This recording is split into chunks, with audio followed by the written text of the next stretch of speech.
స్వచ్ఛమైన నాణ్యమైన గౌదర్పార్ పూజా ఉత్పత్తులు www.gaudarpar.com ద్వారా ఆన్లైన్ లో ఆర్డర్ చేయండి. మీ ఇంటిని దేవాలయంగా మార్చుకోండి.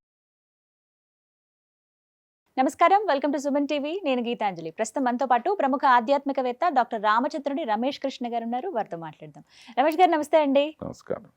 రమేష్ గారు, ఈ మధ్య తమిళనాడు వెళ్ళానండి. అక్కడ వినాయకుడికి కాకికి సంబంధించిన ఒక కథ ప్రచారంలో ఉంది. అడగని చెప్పారనమాట. సో నేను చెప్పే కన్నా మీరు చెప్తే బాగుంటుంది, ప్రేక్షకులకి మీ ద్వారా వినాలనుకున్నాను. అసలు ఏమిటి ఆ కథ వివరణ? అది ఒక్కొక్క ప్రాంతంలో వినాయకుడి గురించి ఒక్కొక్క రకమైనటువంటి కథలు ప్రచారంలో ఉంటాయండి. మన ప్రాంతంలో మీకు అందరికీ తెలుసు, వినాయక చవితి రోజు ఆ వినాయకుడిని ఓ చిన్న సున్నిపిండతో ఆమె బొమ్మ చేసిందని పార్వతీదేవి, వినాయకుడు అక్కడ కూర్చొని కాపలా కాస్తుంటే శివుడు వచ్చేసి ఆయన శిరస్సు ఖండించాడని చెప్పి, ఇలా ఒక కథ మన ప్రాంతంలో. ఇవి ఒక్కొక్క ప్రాంతంలో ఒక్కొక్క రకమైనటువంటి కథలు ప్రచారంలో ఉన్నాయి. తమిళనాడులో బాగా ప్రచారంలో ఉన్నటువంటి కథ ఈ కాకి కథ. అంటే ఏమండి తమిళనాడు గురించే మనం అంత ప్రత్యేకంగా చెప్పుకోవాల్సిన అవసరం ఏమిటి అని మీరు అనొచ్చు.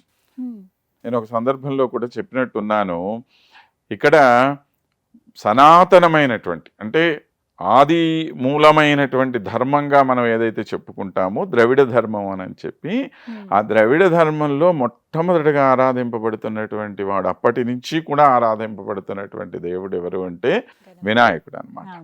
అందువల్ల వినాయకుడి గురించి ప్రత్యేకంగా అక్కడుండేటువంటి కథ ఏమిటి అనేటువంటిది తెలుసుకుంటే, ఓహో ఇందుకోసమని వాళ్ళు ప్రత్యేకంగా వినాయకుడిని ఇంత భక్తితో కొలుస్తున్నారేమో అని తెలుస్తుంది. ఏమిటి ఈ కథ అని అంటే, అవునండి, ద్రవిడ సాంప్రదాయం, దానిలో ఎటువంటి సందేహం ఏమీ లేదు. ఎందుకంటే మీరు తమిళనాడులో చూసినన్ని వినాయకుని గుళ్ళు ఇంకెక్కడా కనపడవు మీకు. ప్రతి వీధి మొదట్లోనూ మీకు వినాయకుడు, ప్రతి చోట పోయేసి చక్కగా ఇట్లాగా చెవులు రెండు కొట్టుకుంటూ గుంజిళ్ళు తీస్తూ ప్రతి చోట మీకు కనపడుతూనే ఉంటాయి. ఇది కూడా ఒక ప్రత్యేకత. అంటే మిగతా దేవుళ్ళందరి దగ్గరికి పోయి ఇట్లా దండం పెడతారు రెండు చేతులు పెట్టి, అవునండి, ఇలాగా కొట్టుకుంటారు. ఇలా కొట్టుకునేసి గుంజలు తీస్తారు. ఏమిటి అంటే దీంతో మీ యొక్క బుద్ధిని ప్రచోదింప చెయ్యమని, దీన్ని యాక్టివేట్ చేయించటం అన్నమాట. అందుకోసం అని చెప్పి వినాయకుడి దగ్గరికి పోయినప్పుడు మనం కోరుకోవాల్సింది, ఆయన మనకు అనుగ్రహించేది కూడా ఇదే, మంచి బుద్ధి ఇవ్వు, మంచి బుద్ధి ఇవ్వు. ఆ మంచి బుద్ధిని ఇవ్వమనే ఆయన దగ్గర ఇలా పెట్టుకుంటారు. అలా గుంజీళ్ళు ఈ చెవుల్ని పెట్టుకొని కనుక ఇలాగ లాక్కుంటే అండి, దీనివల్ల ఈ మధ్య కూడా మన సైంటిస్టులు బాగా, అంటే పాతకాలంలో పిల్లల చేత గుంజీళ్ళు తీయించేవాళ్ళు, అది చాలా మంచి పద్ధతి అని చెప్తున్నారు ఇప్పుడు. ఎందుకు అనంటే దీనివల్ల ఈ లోపల ఉండేటువంటి నాడులన్నీ కూడాను ప్రేరేపింపబడి నేరుగా మైండ్తో దానికి కనెక్షన్. అందువల్ల చెవులు పట్టుకొని మీరు గుంజెళ్ళు తీయటం వల్ల చాలా ప్రయోజనము పిల్లలకి అని చెప్తున్నారు. అలాగా ఆ తమిళనాడులో మీరు ఎక్కువ ప్రాంతాలు ప్రతి చోట కూడాను ఇట్లాగ చెవులు రెండు పట్టుకొనేసి గుంజెళ్ళు తీసి వెళ్తుంటారు. అంటే మన వాళ్ళు చేస్తారు, కానీ ఎప్పుడో ఒకరోజు చేస్తారు. వాళ్ళు అలా కాదు, ఎప్పుడు వినాయకుడి గుడి దగ్గరికి వెళ్ళినా కూడా ఇదే పద్ధతిలో వాళ్ళు నమస్కారం చేస్తారు. అయితే ఇక ఈ కాకి కథ ఏమిటి అని అంటే, ఒకానొక సందర్భంలో అగస్త్య మహర్షికి ఏదో విషయంలో కోపం వచ్చేసి కావేరీ జలం మొత్తాన్ని కూడాను తాగేశాడు ఆయన. కావేరీ నది జీవనాడి అనమాట తమిళనాడు ప్రాంతాన్ని. కావేరీ లేకపోతే ఇంక అసలు తమిళనాడు ఉంటుందా లేదా అనేటువంటి పరిస్థితి. అప్పటికి ఇప్పటికి ఎప్పటికీ కూడాను కావేరీ అతి ముఖ్యమైనటువంటి నది అక్కడ. అలాంటి కావేరీ నది జలాలన్నింటినీ ఆయన స్వీకరించేసేసరికి దేవతలందరూ పోయి పాపం మొరపెట్టుకున్నారట ఇంద్రుడితోటి, అయ్యా ఏమిటి ఇలాగ చేసేసారు అగస్త్య మహర్షి, ఎంత కోపం వస్తే మాత్రం ఆ నదీ జలాలు స్వీకరించేస్తే ఎలాగు అని చెప్పి అనంటే, అప్పుడు ఈయన పోయి వినాయకుడిని ప్రార్థన చేస్తాడు, అయ్యా ఏ విధంగా అన్నా దాన్ని పట్టుకురా అని. ఇప్పుడు ఇంద్రుడు ప్రార్థన చేశాడు కదండి, ఈయన కాకి రూపంలో వచ్చాడు కదా ఇక్కడికి. మరి కాకి రూపంలోనే వచ్చిన దానికి ఏమిటి మళ్ళీ ప్రత్యేకత అని కూడా మనం కాకి రూపంలో రావటానికి కూడాను ప్రత్యేకత చెప్తా.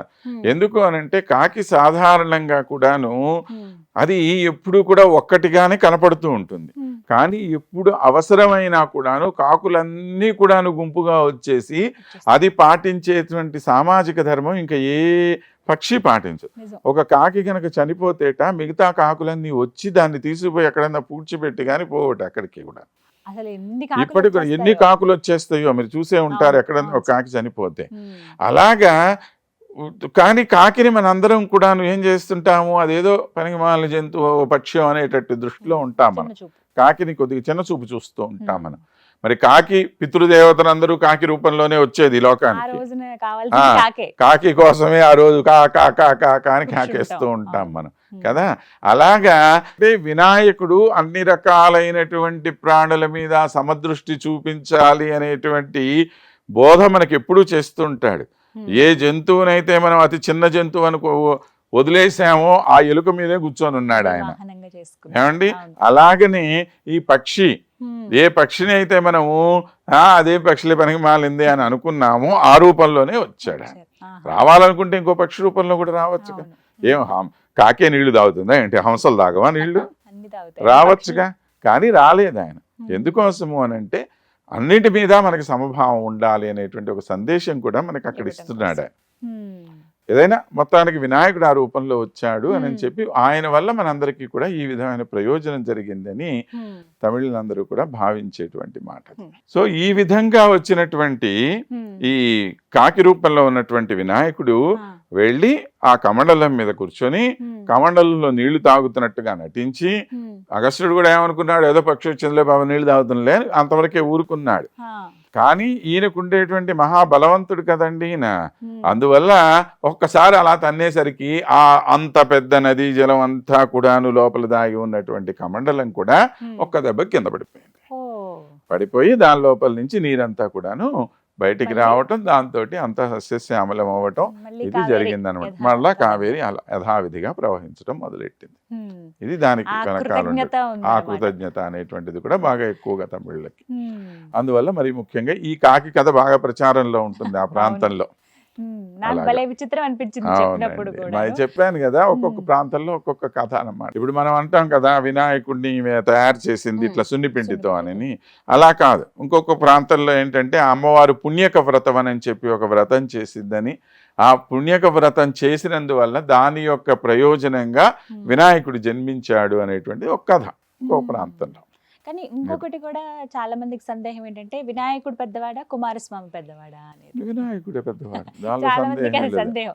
అంటే చాలా చిత్రపటాల్లో అంటే ఎక్కువ దేవుడి పటాల్లో వినాయకుడు చిన్నగా ఉంటారు, కుమారస్వామి పెద్దగా కనిపిస్తారు. ఇది కూడా ఇంకొక సందేశం ఆయన ఇవ్వటం ఏమిటి అంటే, మనిషి ఎంత పెరిగినా ఎంత జ్ఞాని అయినా కూడా ఒదిగి ఉండాలి అనేటువంటి తత్వాన్ని చూపించటమే వినాయక తత్వం అంతా కూడా. నువ్వు అహంకారం అనేటువంటిది ఉండకూడదు. వినాయకుడు ఎంత మహాజ్ఞాని. మీకు మనం మహాభారతం రచించింది ఎవరు? వినాయకుడే రచించింది దాన్ని. వ్యాస మహర్షి సంకల్పించుకున్నాడు మహాభారతం రాయాలని. ఏమిటి 1,25,000 శ్లోకాలు. ఇన్ని శ్లోకాలు ఎక్కడ రాస్తాడు ఆయన? అప్పటికే ముసలాడు అయిపోయాడు ఆయన. ఎవరు రాస్తారండి బాబు, నాకు రాసేవాడు ఎవడున్నాడు అని చెప్పి అంటే అప్పుడు వినాయకుడు మాత్రం రాయగలడు. కానీ వినాయకుడు షరత్తు పెట్టాట. ఏమని? ఈయన ఏమన్నాడంటే, నేను ఎంత వేగంగా చెప్తే అంత వేగంగా రాయగలిగేవాడు కావాలి అన్నాడు. నేను రాస్తాను అన్నాడు. కానీ ఒక మాట ఏమన్నాడు ఆయన అంటే, నేను చెప్పింది నువ్వు అర్థం చేసుకొని రాయాలి అన్నాడు. అంటే మళ్ళీ వినాయకుడి దగ్గర ఆయనకి భయమే. నేను చెప్పినంత స్పీడ్ ఆయన రాసేస్తున్నాడు అనుకో, మధ్యలో ఎక్కడన్నా ఒక నిమిషం ఆలోచించుకోవాలంటే ఏం చేయాలి? అందుకని అర్థం చేసుకోవాలని చెప్పి వ్యాస మహర్షి ఏం చేశాడో తెలుసా? మహాభారతంలో 88 చోట్ల కావాలని మెలికలు పెట్టి రాయించాడు ఆయన చేత. ఎందుకంటే అక్కడ ఒక్క నిమిషం ఆలోచించడానికి ఆయన టైం తీసుకున్నాడు. ఇది ఏంటి ఇట్లా చెప్పాడు ఈయన ఆ ఒక నిమిషం ఆలోచించే లోపల ఆయన ఆలోచించుకున్న తర్వాత శ్లోకం చెప్పేసుకున్నాడు. అది వాళ్ళిద్దరూ కూడా అంత మహా పండితుడు ఈయన వినాయకుడు. దంతంతో రాశాడు. అవునండి, ఒక ఏనుగు ఆ దంతాన్ని తీసుకొని దాంతో రాశాడు అని చెప్పి కూడా, అందువల్ల ఏకదంతుడయ్యాడు ఆయన అనేటువంటి ఒక కథ ప్రచారంలో ఉన్నాయి. అవునండి, చాలా చాలా కథలు చక్కగా వివరించారు సార్. Thank you. నమస్తే.